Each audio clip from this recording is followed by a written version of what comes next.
evening, everybody. Welcome to this is the first time we're going to see y'all today. We're going to talk a little bit later following the men's game. This is about the women's game, though. They wrapped up their final tune-up game. They're pretty much their third exhibition game this week, beating Nigeria 93-62. We got Raymond Lyons here, Cardo W. Jr. I'm Wilson Tarver Jr. Again, welcome to USA Basketball Recap. We're going to have these for the men's and the women's once they get to Tokyo as well. But again, tonight's the last night of the exhibition, their respective exhibition schedules. So Ray, I know you sat in on the presser. Share anything you took from it. Sure. It started with Coach Staley, and she pretty much said what we all were thinking. It was just good to go into Olympic play with the win. They dropped their first two exhibitions, so she said it's just good to get one in the win column, get that monkey off their back. She said they shared the ball much better and made a concerted effort to go to the bigs early. They had 32 assists on 35 field goals. So that just speaks to the sharpness and the execution on the offensive end. She touched on them starting the game playing inside out, just helping get into a better rhythm. A'ja Wilson and Brittany Griner, they scored the first 10 points, so that just kind of eased them into their offense, and they were able to execute better.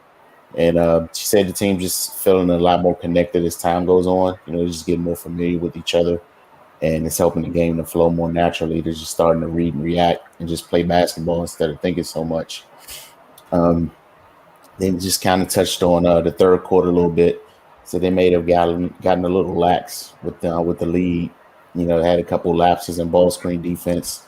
Some careless turnovers allowed Nigeria to cut into the lead a little bit.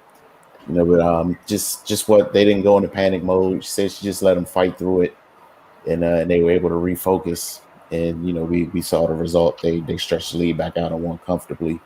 Their front court depth. It's going to be talked about a lot. It seems to be their one decisive advantage over every other team. You start the game with A'ja and BG, then you come off the bench with Sylvia Fowles and Tina Charles. Like it's just not possible to match that. And that's something they're going to look to exploit, throughout the Olympic Games. And A'ja Wilson got on, took a few questions as well. She just said it was a game they needed from a confidence perspective. After dropping twos, it's always good to take that long flight with a win as your most recent memory. And in regards to this game, just kind of getting back to their dominance. They the standard for women's USA basketball is winning, and they definitely are looking to continue that. And it showed tonight. They wanted to come out and make a statement and get a victory, and that's what they did. And she just kind of spoke on the team trust growing, especially on the defensive end. She feels like they're kind of all on a string right now, and they're trusting each other. Like, we talk about it a lot on the men's side, especially with the Wizards. At times they just, on defense, it just doesn't seem like the trust is there. They're not trusting somebody to be in position and to be there to help them. So they're going to be kind of hesitant to do their job, But she said it felt like all five players on the floor were really connected in that way, and that led to the defensive performance they had. But all in all, it was a great win. They look good. They look sharp. Look like they're ready to to go ahead and get this thing rolling. And it's good to have a win like this against the team you're going to see pretty much immediately. It's got to be a big confidence builder just to have that fresh on your brain. So yeah, man, they seem to be in a good place, heading into pool play, and hopefully it carries over. All right, Cardo, your thoughts on today's game? Yeah, I just feel like they beat them up inside. It was pretty simple. What the game plan was, they killed them with the high-low game, with Stewie finding Griner. They killed them hitting up Griner and A'ja, and post isolations, clear outs for them in the post.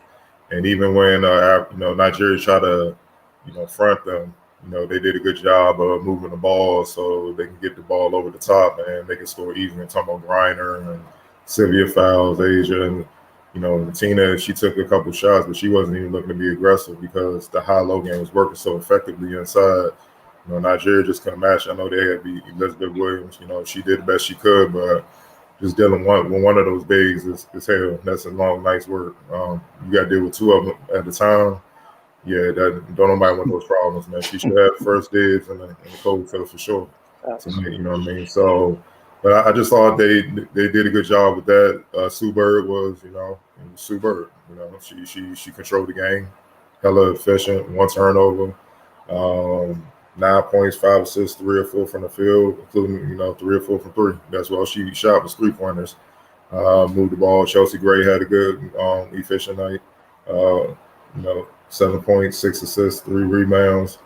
But Stewie, she's the X factor. I know, Raymond, you talked about the size up front, but Stewie's 6'6". On the wing, you add that in there. That's 6'6". Then you got Asia that's 6'4", and then you got Grind at 6'8". I mean, it's cheat code stuff. You know what I mean? It's nothing you can really do. You know what I'm saying? And she 14 points, 6 assists, 4 rebounds, 4 of 8 from the field, 2 of 4 from three. I mean, 1 turnover. When they're locked in like this and the way they move the ball and everybody's eating and that's the thing about ball movement. When you move the ball, everybody's a threat. So you got to focus on everybody. You can't just key in on somebody. And with the way they move the ball and how unselfish they are, and as their chemistry grows, it's gonna be hell to try to knock them off, man. You know what I mean? So for any teams, they're gonna have to be very physical and try to disrupt USA with forcing turnovers. That's the only way. And they're gonna have to make shots, man. Whatever team they play, ain't no room for off night. You won't have to make shots because USA got players that's capable of going off individually and beating you. But when they move the ball and everybody's eating, I mean, there's nothing you can do. So what would they have? 5 players at double figures. Sue Bird was right there with 9. Chelsea was 7. Skylar was 6. I mean, they could easily have 6 to 8 players in double figures tonight. So all in all, it went as expected. Good tune-up game. Good game to build on as they head to Tokyo. Yeah, pretty much you guys knocked it all out. I like the pace they played with. They were really pushing the hell out the pace in this one. But again, that had a lot to do with what you guys are talking about, that unfair front line when that ball goes up. For the most part, one of the two's coming down with the board, you're off to the races. The one thing, turnovers and some Cardell you always talk about when we talk about the men just being stronger with the ball at times. Because with there being a little bit more room for physical play, if other teams know that's like one of the main areas you got in terms of a chance to slow things down or to put things in your favor, like most of the runs that Nigeria had in this game came off the traps and the pressure and sometimes just the physicality at times. Again, like they won this game by double digits and turned the rock over 20 times. USA did. Like obviously need to get the turnovers down, but a lot of that's coming with some of the chemistry. Just that'll continue to improve, but yeah, the physicality is not going to change for opposing teams. So what it needs to be one of the things that everyone's, no matter what the game plan can vary a little bit depending on your personnel. You're going to want to put hands on folks to slow down. The last thing you want is them passing the ball with no resistance, getting into their sets or whatever, and getting the ball calmly to those beasts in the post they have and enjoying their life. They haven't really had to go to too many secondary options because, I mean, that first option to dump the ball into the post, it's a heck of a weapon. As far as Nigeria, definitely love their athleticism, their energy. They kept playing hard for all 4 quarters. Definitely love that. And the one thing, we talked about this, I think, a couple shows ago. We don't know what's going to happen in terms of Nneka and if Nneka's going to be approved. Even with like Elizabeth, we saw her today. I think somebody was saying she was allowed to play because the appeal process is in.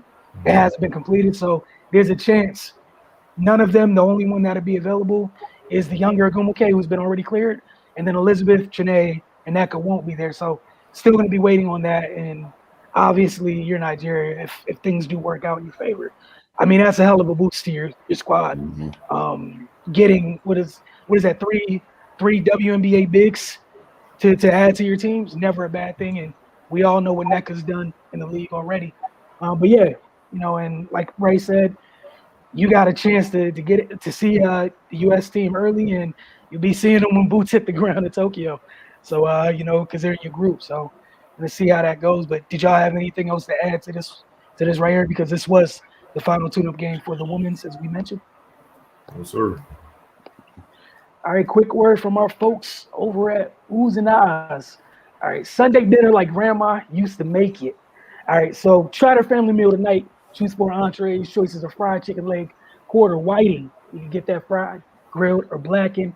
Catfish, same way. Fried, grilled, or blackened. 6-piece wings, 8-ounce meatloaf, 6-piece shrimp, fried, grilled, or blackened.